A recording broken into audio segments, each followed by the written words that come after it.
बिस्मिल्लाहिर्रहमानिर्रहीम। अस्सलाम वालेकुम। यकीन कीजिए आज शायद हम लोगों को अपनी आंखों पर यकीन ना आए, कानों पर कोई भी सच ऐसा जो सुनाई दे हम उस पर यकीन ना करें, लेकिन ये हो गया है।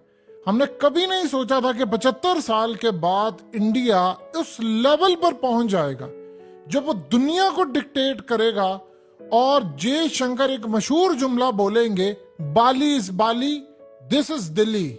यहां ये काम नहीं होगा। ये जो आज हो गया है, ये शायद आपको अंदाजा हो जाएगा कि अगर कोई कौम ठान लेती है कि उसने गैरत का सौदा नहीं करना तो उसका लेवल क्या होता है। हुआ यूं है कि आज जब G20 का समिट हुआ और आज सूरत हाल ये थी कि पिछली दफा इंडोनेशिया में जब समिट हुआ तो सबने मिलकर रूस का नाम लेकर की मजम्मत, यूक्रेन की हिमायत। लेकिन आज सूरत हाल ये थी कि पुतिन ने खुद आना मुनासिब नहीं समझा। उसने कहा मैं नहीं आऊंगा क्योंकि उसमें मजम्मत की गई थी, लेकिन उसने अपना नुमाइंदा भेजा, उसने अपना फॉरेन मिनिस्टर भेजा और देखिए मोदी ने उसका इस्तकबाल भी उसी तरह किया जिस तरह वो पुतिन का इस्तकबाल करता। अब मोदी को यह बात बड़ी अच्छी तरह पता थी कि रूस और चाइना इसको वॉच कर रहे हैं। आज अगर इस प्लेटफॉर्म से G20 से मजम्मत हो जाती है रूस की, तो उम्र भर के लिए रूस की बंदूकों, उसके टैंक्स, उसकी सारी नफरत का जो रुख है वो मेरी तरफ होगा और सारी जिंदगी मैं रूस को खो दूंगा। और इस सूरत हाल के अंदर इंडिया जब से बना तब से लेकर आज तक मैं अपना एक बहुत बड़ा दुश्मन पाल लूंगा जिसको यूरोप नहीं हरा सका, अमेरिका नहीं हरा सकता, उनकी एड नहीं हरा सकी। यूक्रेन के अंदर यूक्रेन तबाह हो गया लेकिन रूस का कुछ नहीं बिगाड़ सके। अब हुआ यूं कि आज जब सारे लीडर वहां पर पहुंचे थे तो सबसे पहले जो बाइडेन का वहां पर बहुत ज्यादा ख्याल था कि जी सारे हमारा साथ देंगे और उसका प्लान ये था कि मैं यहां पर बैठकर मजम्मत करूंगा, रूस के सारे मेरी बैक पर खड़े होंगे। मोदी ने उसको इन्फॉर्म कर दिया जो मर्जी हो जाए आप रूस की यहां पर मजम्मत नहीं करेंगे। आप यूक्रेन की जंग को खत्म करने की बात कर दें कि यूक्रेन में कोई सोल्यूशन निकाले, लेकिन हम यहां पर आपको अलाउ नहीं करेंगे कि आप यहां पर बैठकर रूस की मजम्मत करें। मेरी सरजमीन से यह मैं होने नहीं दूंगा। इमेजिन कीजिए मोदी अमेरिका को कह रहा है, कनाडा को कह रहा है, बर्तानिया को कह रहा है। इमेजिन कीजिए किसी अरब कंट्री को भी उन्होंने पैगाम दे दिया। वो तो ऑलरेडी चूंकि वो रूस के साथ खड़े, उनका तो मसला नहीं। उसने पूरी दुनिया के टॉप 20 मईशत के लीडरान यहां पर आए थे, उन सबको कह दिया कि दिस इज दिल्ली नॉट बाली। हुआ यूं कि जयशंकर से पूछा कि भाई आपके यहां पर क्यों मजम्मत नहीं की गई, जबकि इंडोनेशिया में तो की गई थी। उसने कहा इंडोनेशिया के कैपिटल बाली में जब ये काम हुआ तो उसने कहा Bali is Bali, this is Delhi. यहां पर यह काम नहीं होगा, यहां पर हम अपनी सरजमीन से काम नहीं होने देंगे और हम न्यूट्रल रहेंगे। इमेजिन कर ले कि मोदी यानी भारत जो है वो क्वाड का हिस्सा है, अमेरिका का इत्तेहादी है, जापान का इत्तेहादी है, यूरोप का इत्तेहादी है, और उन सब के बावजूद उसने कहा मैं रूस की मजम्मत नहीं करूंगा। और इमेजिन कर लें कि कौमों के अरूज की दास्तानें, ये आज से 10-15 साल बाद या कभी जयशंकर इस दुनिया में नहीं रहेगा। वो बंदा जिसको 5 ज़बानें आती है, रशियंस भी को आती है, वो बंदा जिसका मोदी हम लोग इतना बुरा भला उस बंदे को कहते रहे, और उसने कहा कि यहां पर आप रूस की मजम्मत नहीं करेंगे। यूक्रेन की जंग खत्म करने की बात कर दे, सोल्यूशन की बात कर दे, मजम्मत नहीं मैं यहां पर पुतिन की होने दूंगा। और इस सूरत हाल के अंदर बाइडेन ने जब ये बात सुनी तो आप ये देखिए उनके रोंगटे खड़े हो गए कि यार ये क्या मामला है। यानी मेरे साथ कोई भी नहीं खड़ा, यूरोप पूरा, यूरोपीय यूनियन, फ्रांस, जर्मनी हो, दुनिया की कोई ताकत हो, कनाडा है, सबको उससे मना कर दिया कि यहाँ पर पुतिन की मजम्मत नहीं होगी। और देख ले इलामिया में उन्होंने कोई पुतिन का नाम लेकर रूस का नाम कोई मजम्मत नहीं की, बस यूक्रेन का सोल्यूशन निकालने की बात की। और आज तारीख रकम कर दी है इंडिया ने। इंडिया अब सही मायनों में उस लेवल पर पहुंच चुका है, वो बीट कर चुका है अमेरिका को। देखिए मैशत में बीट करना रह गया, कुछ साल बाद तो उसे वैसे बीट कर देना, उनकी आबादी भी ज्यादा है। आप अंदाजा कर सकते हैं कि उन्होंने अमेरिका को कह दिया कि नहीं तुम्हारी जुर्रत नहीं होनी चाहिए कि यहां पर बैठकर तुम रूस की मजम्मत करो, हम अलाउ नहीं करेंगे कि दिल्ली से बैठकर पैगाम ये जाए कि रूस के खिलाफ, क्योंकि अगर ये बात होती तो ये पैगाम जाता सबने मिलकर दिल्ली से रूस की मजम्मत की, तो इसका मतलब मोदी इसमें शामिल, उसे नहीं होने दिया। अब आप बताइए कि रूस क्यों नहीं तेल देगा सस्ता मोदी को, क्यों नहीं खड़ा होगा उसके साथ, क्यों नहीं S-400 दिया उसने, S-500 देगा। अमेरिका ने कहा तुमने S-400 नहीं लेना, उसने कहा मैं लूंगा जो मर्जी हो, खड़ा हो गया।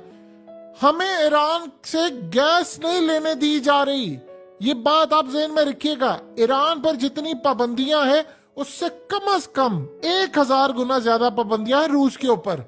रूस पर पाबंदियां, उसने S-400 लिया, तुर्की को मना किया अमेरिका ने, उसने S-400 ले लिया। उसने कहा तुम तेल नहीं लोगे सस्ता, अमेरिका ने कहा तुम तेल नहीं सस्ता लोगे रूस से, उसने कहा हम लेंगे। यूरोप ने कहा मजम्मत करो, लेटर लिखा उसने भारत को। जयशंकर ने कहा मुनाफिक हो पूरा यूरोप, तुम लोग मजम्मत करने की बात करते हो, पहले तुम सारे परचेजिंग बंद करो रूस से, फिर हमें आकर कहना तुम्हारी पॉलिसी अलग होंगी, हम अपने मुल्क का नुकसान नहीं करेंगे। अंदाजा करें जरा, ईरान ने हमें कहा हम आपको बिजली देंगे सस्ती, गैस देंगे, पेट्रोल देंगे। हमने कहा भाई हम नहीं कुछ कर सकते क्योंकि अमेरिका की पाबंदियां। बताइए रूस के ऊपर पाबंदियां नहीं है, ले रहा ना अगला तेल, ले रहा ना अपने सारे ताल्लुकात, मजम्मत की। अब तो अमेरिका की कुछ सुनता ही नहीं है, अमेरिका खत्म। आप देखिए जरा, जो बाइडेन आया उसने काम सा बना वजीर भेज दिया, छोटे लेवल का ऑफिसर सा एक भेज दिया जा इसको रिसीव करे। वो गया ही नहीं किसी को रिसीव करने के लिए। इतने इतने अर्दुगान आया, मोदी नहीं गया। जो बाइडेन आया, मोदी नहीं गया। बड़े बड़े लोग आए, उसने कहा जिसने मिलना है आओ अंदर महल में मिलो, आकर यहीं पर बातचीत होगी, किसी शख्स को नहीं मुलाकात की इजाजत होगी यहां पर, यानी एयरपोर्ट पर नहीं हम लोग मुलाकात करने की, तुम्हारे आओ मेरे पास, मेरे एक लेवल है। अब आप अंदाजा कर लें कि पाकिस्तान का मुकाबला कर लें इंडिया के साथ, इंडिया पाकिस्तान को कुछ भी नहीं समझता। जयशंकर से हालिया जब पूछा गया कि यार आप लोग पाकिस्तान का जिक्र क्यों नहीं करते, उसने कहा वो जो कंपनी दिवालिया हो जाए, लूजिंग स्टॉक हो, उसमें कोई पैसा लगाएगा। उसने कहा वो तो अब वो खेल रेस से बाहर हो गया, हम क्यों उनकी बात करें। अब आप एक बात बता दीजिए, सिर्फ एक सादा सी बात, अगर आज उसने अमेरिका को नहीं कहने दिया, कनाडा को, यूके को, पूरे यूरोप को नहीं, रूस की मजम्मत करने दी, जब वो कश्मीर पर हमला करेगा, पाकिस्तान पर हमला करेगा, तो आप बताइए क्या वो कभी जिंदगी में इनको अलाउ करेगा कि पाकिस्तान के साथ खड़े हो? कभी जिंदगी में भी ना इस गलत फहमी में ना जिएगा। वो बहुत स्ट्रांग हो चुका है।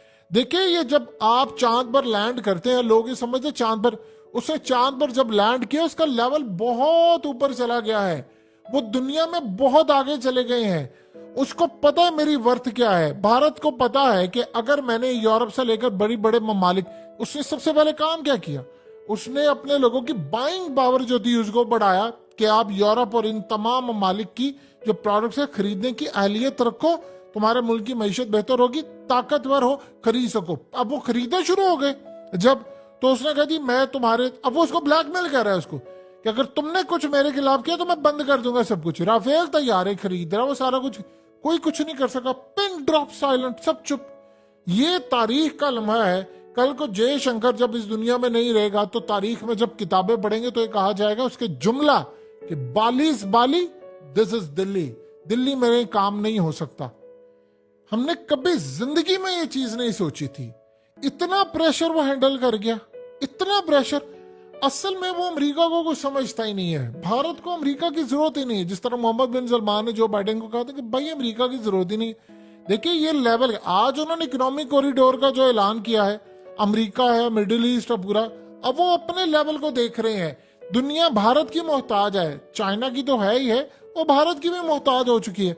और मोदी ने बात दुनिया को बता दी है कि आप जो देखिए, जो मर्जी बात कह ले राहुल गांधी एक अच्छा लीडर है और नो डाउट उसकी वैल्यू है, लेकिन राहुल गांधी अभी प्राइम मिनिस्टर नहीं बन सकता। और कम से कम आप ये समझ लें कि जिस तरह की इनकी पॉलिसीज चल रही है बीजेपी की, या जो सूरत हाल है, राहुल गांधी शायद कभी भी प्राइम मिनिस्टर ना बन पाए, क्योंकि 10-15 साल तक तो बीजेपी की हुकूमत को आप छेड़ नहीं सकते। और जिस तरह की वो तरक्की कर रहे हैं, जब आप करते रहेंगे हो सकता है 40-50 साल एक ही हुकूमत की तरक्की रहे, हुकूमत की यानी अपनी पोजीशन यही रहे, उनकी पॉलिसीज यही रहे, तो वो हुकूमत करते रहे। तो लिहाजा इस सूरत हाल में आप भूल जाएं किसी तरह के इन्होंने करना है। आज इंडिया ने अमेरिका समेत, अंदाजा कर लें जरा तमाम, और ये जरा मनाजिर देखिए, ये अफ्रीकन यूनियन के जो बंदा रिप्रेजेंटेटिव है, उसको जयशंकर उठाकर लेकर आया है और आकर उसको मोदी के साथ गले मिलाया, उसको परमानेंट मेंबर बना लिया G20 का। तो आप ये देखिए उसने किस तरह मोदी को गले मिला। इंडिया का अब कोई मुकाबला नहीं कर सकता सिवाय चाइना के।